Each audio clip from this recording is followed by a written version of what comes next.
Good morning. Today is Sunday, November 22nd, 2020, and I'm Margaret Drugovich, the president of Hartwick College.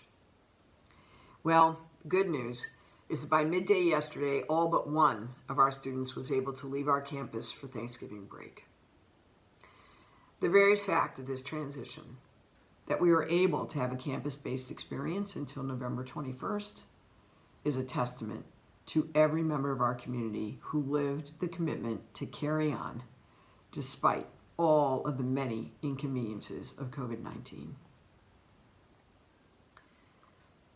No one will look back on these last 3 months and say it was easy. No one will say it went exactly as we thought it would. There was so much more we could not know when we began. But we can look back and be proud that we kept learning and kept adapting and did what we could do to manage our way through the many unexpected challenges of COVID. I do not know what more we could have done, but I do know that we could not have done what we did without you.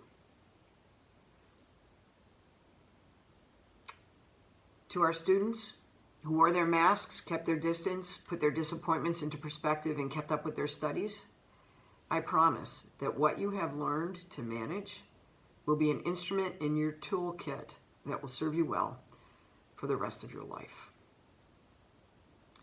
To the faculty who wore their masks, kept their distance, and put the learning of our students first, despite their own disappointments and anxieties, your commitment has changed lives.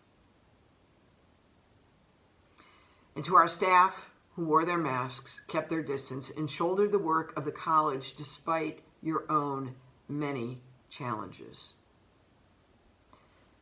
you have helped us live our promise. We also could not have made it through without our support of our alumni and friends and community partners. Thank you for standing by Hartwick. To date, we have had 72 positive COVID cases. There could have been so many more. You were willing to participate in over 7,500 COVID tests on our campus, put up with over 100 days of screening, comply with the thousands of total community days of quarantine, wear your mask, and comply with our often inconvenient rules. Because you did all of this, you probably saved someone's life. I will always be grateful to you for that.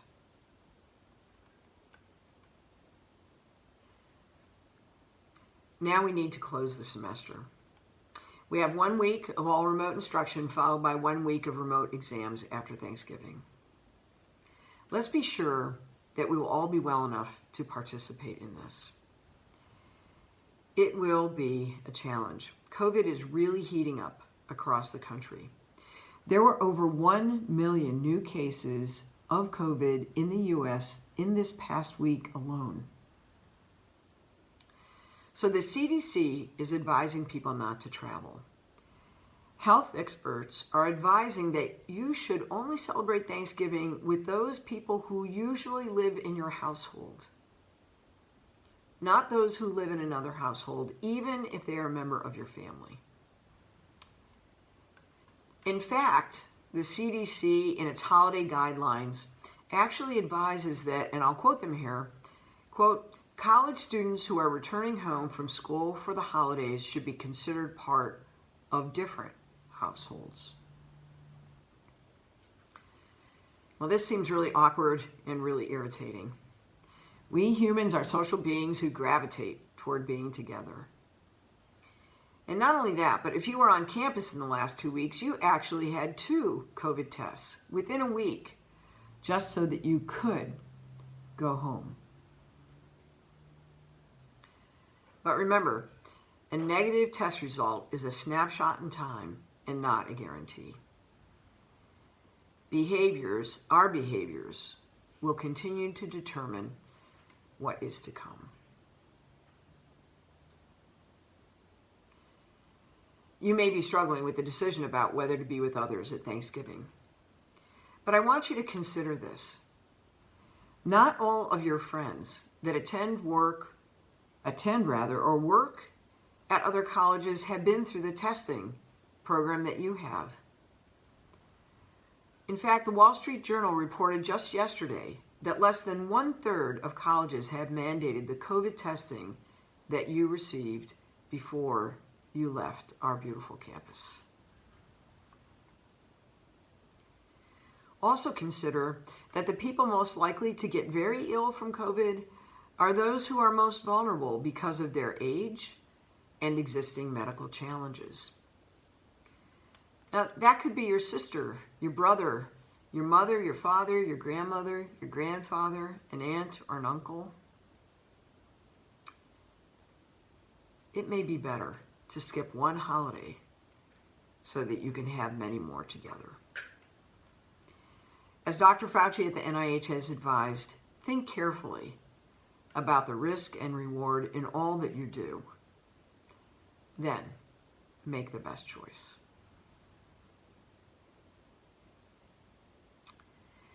I also want to add a couple of words this morning about our most recent student cases. So, in one case, exposure seems to be, once again, related to time spent working in a bar. We have seen this before. If you can, please don't go to bars until COVID is behind us. In the second case, this student reports that this is the second positive COVID test. The first was in June before coming to campus. Then, after having negative tests during our whole testing program, and that would have been at least 9 scheduled tests, 9 scheduled negative tests, this student tested positive during an 11/14 PCR test on our campus.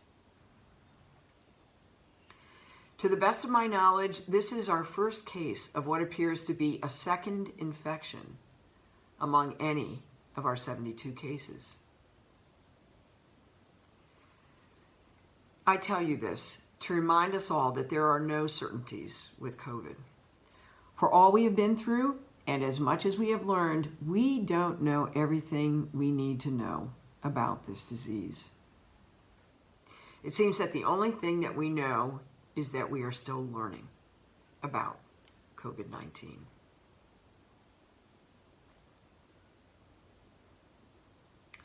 Speaking of learning, students, we want to learn from you about what went well and what could have gone better this fall. Some of you have written to me, which is great. I've passed your concerns and comments on to those who are best prepared to help act on them. In addition, now, over 330 Hartwick students have completed a survey about their fall experience. This survey was sent to you by the Art and Science group. The sender's email address was artsci, ARTSCI, at qualtrics-research.com. You should get a reminder today. If you don't see the invitation, please check your junk mail folder. Your insights are important. We want to create the best plan possible for spring, but we need your view in order to do that. Thanks in advance for completing the survey.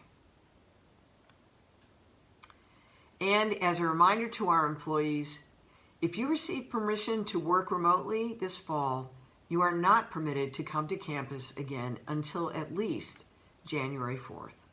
We'll send you more information about returning. Please read all of the emails that come from Hartwick Cares for timely announcement. Important recent announcement came to you, and I expect that there will be more to come. Please read those emails. We will update our plan for spring as we learn more from health authorities, our students, and our employees. We will take what we've learned and chart a course for the spring that will optimize the on-campus experience while keeping our students and our employees safe. I expect that that plan will focus on the quality of learning while improving the quality of time we spend together. We can do this.